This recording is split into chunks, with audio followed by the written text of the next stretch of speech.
Live for God Studio Productions. This is Cooking with Brian, a cooking show with food that actually tastes great. Hi friends, welcome to Cooking with Brian. Today we're going to make good old homemade chili from scratch. Here's the ingredients you will need. You will need 3 cans of whole peeled tomatoes. They're like 28-ounce cans. You need 3 of them. For your spices, you need black pepper, garlic powder, onion powder, and you need 1 packet of chili seasoning. I like the McCormick. That's what you want to look for at the store. McCormick. That's my favorite to fix, the mild. Other ingredients you need 1 white onion.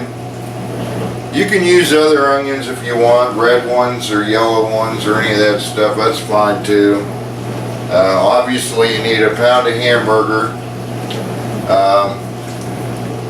You need 3 cans of beans. If you look at this is the easiest way to go. You can get chili style beans in chili gravy. That's so much easier than dealing with kidney beans. You can use kidney beans, but then you got to drain all the oil out. This here is chili style beans in chili gravy. You don't have to drain this. You can just dump it right in when you cook it. You need 3 cans of those, and you need 1 can of diced tomatoes. Okay friends, this is how you make good old homemade chili. Okay friends, the first thing you want to do is you want to peel your onion. I usually just cut the ends off and then peel a layer or 2 off.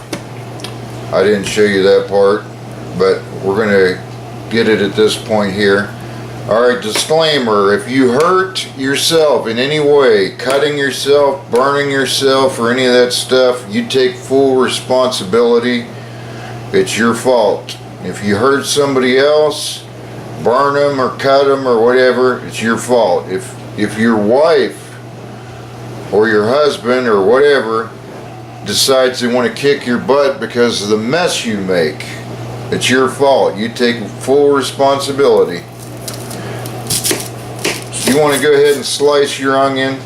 I usually slice onions in approximately 4 slices.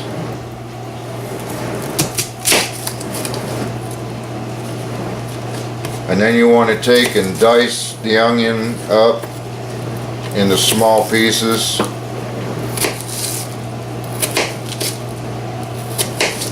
Pretty quick and easy to do.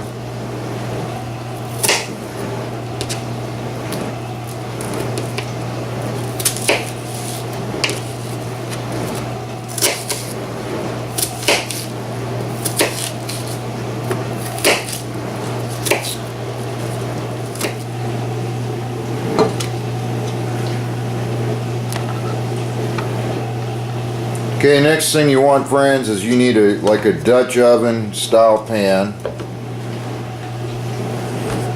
This one's kind of an old one. And you want to dump your onions into the pan.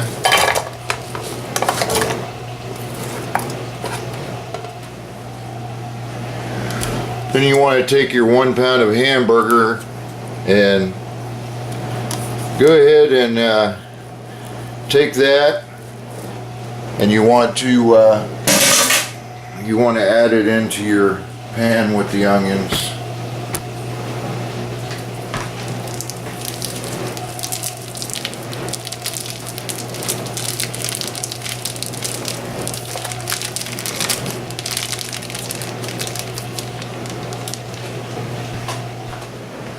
Okay, you then want to turn the correct burner on. And you want to put it at about the 5 o'clock position or so. And go ahead and fry up your hamburger and onions. And you want to do it until you kind of browned the hamburger slightly.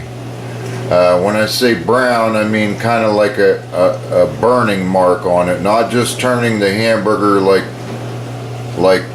the done color, but you want to just, but that's just a preference on the cooking. If you like your stuff a little rare, knock yourself out. Just please do not invite me over to eat at your place, because I am not like a Tyrannosaurus Rex that likes to eat bloody stuff, or a dog or something like that likes to eat bloody meat. I like my stuff done, friends.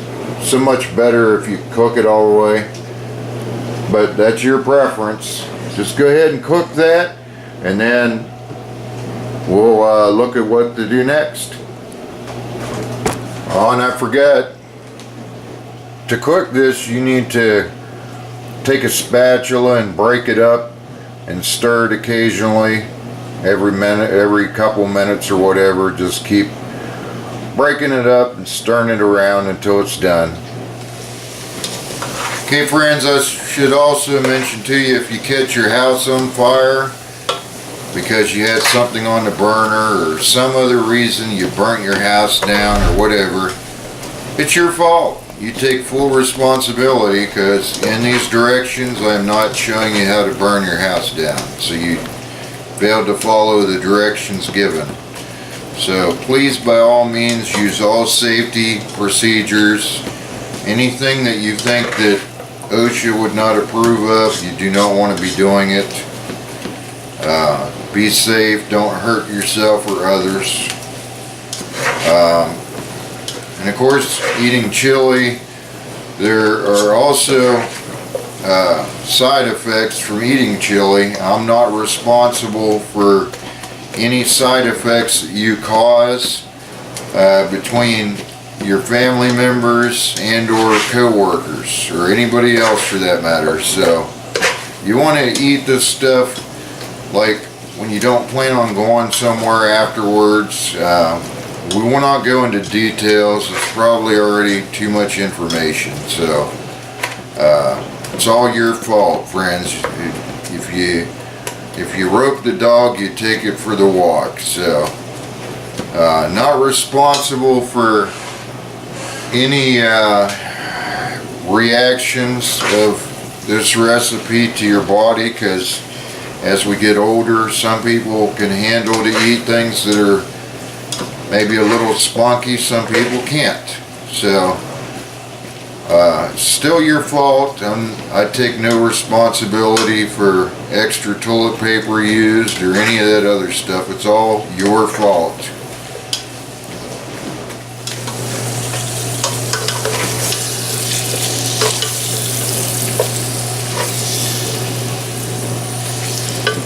Keep it all stirred up and fried up good.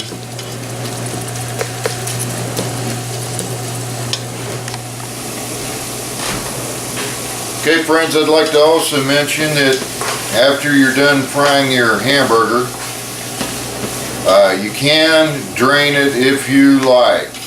If you're eating healthy and you're trying not to eat so much grease, go ahead, you can go ahead and drain it off. But why would you dump out all that good extra flavor? I just leave it, whatever grease remains, I'll leave it in there. I tell you, it flavors chili pretty good if you leave it in there. So, not responsible for coronary issues if you have heart attacks or any of that stuff. It's all your fault. I didn't hand feed this stuff to you.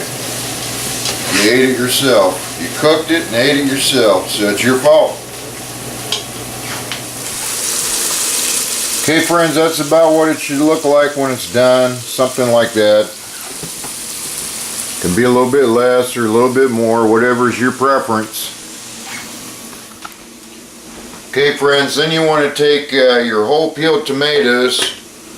You don't have to drain them if you're going to let it cook on the stovetop for, you know, an hour or two. You don't have to drain it. However, if you're worried about having chili that You know, if you don't want chili that's runny, you can go ahead and drain it. That's your preference. We like to take our chili and put it over top of rice, so we don't mind if it's a little bit soupy. But if you don't want soupy, go ahead and drain your peeled tomatoes before you dump them in your blender.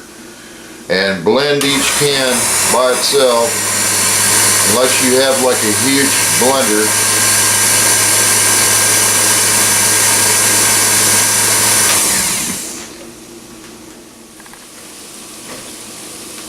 Now friends, I turned my burner off. I'm going to turn it back on after I get everything all in here. You can do it however you want to. Go ahead and dump all 3 cans in here blended. Okay, once you get all your tomatoes in here, you can go ahead and you can add the remaining ingredients that you have, like all your beans and your crushed diced tomatoes. Go ahead and add them all in here, friends. You can stick your burner on too. Put it about at the 6 o'clock position on your burner, and we'll add the spices in once we get it warmed up and it is warm and we're stirring it.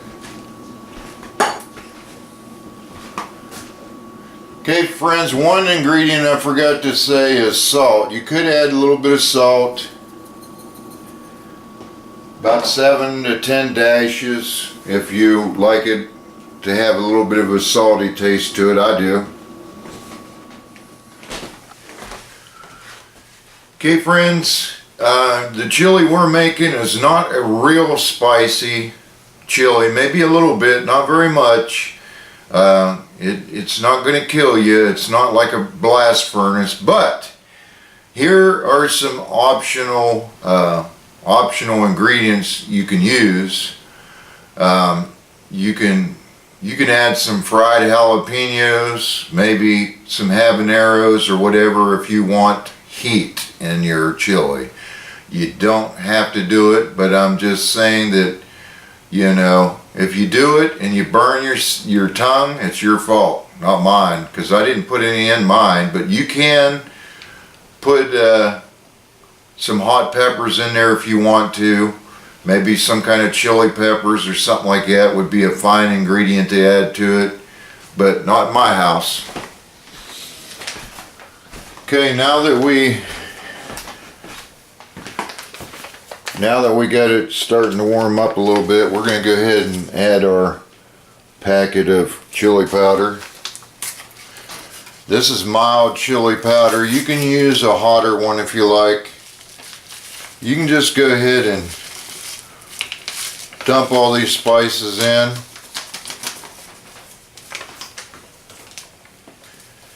Okay, this is garlic powder.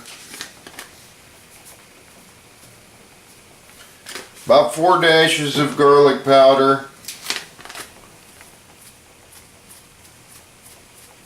And about 10 dashes of onion powder. And then you want to stir it up really good.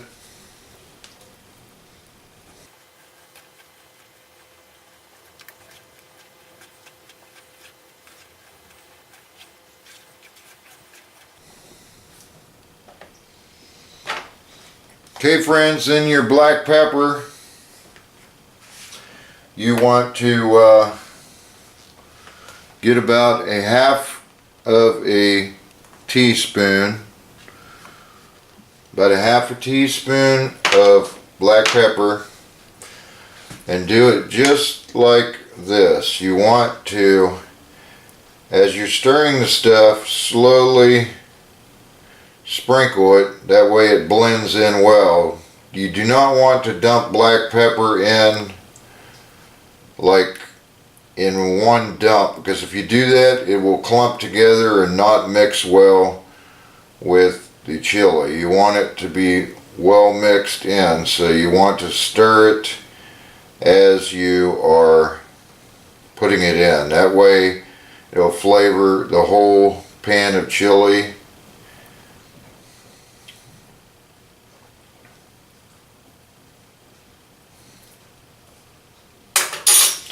and stir it up really good, friends.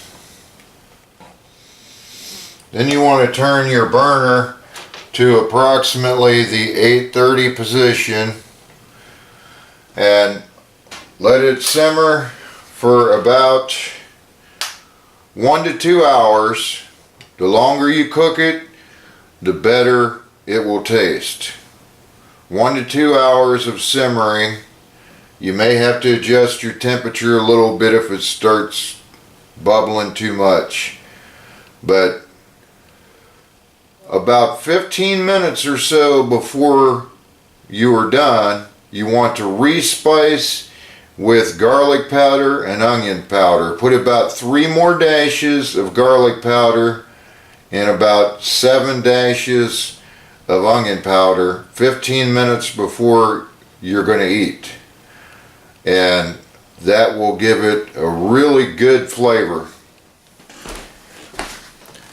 Okay, friends, and that's my chili recipe. I hope it's a blessing to you. We'll see you next time. Bye, y'all.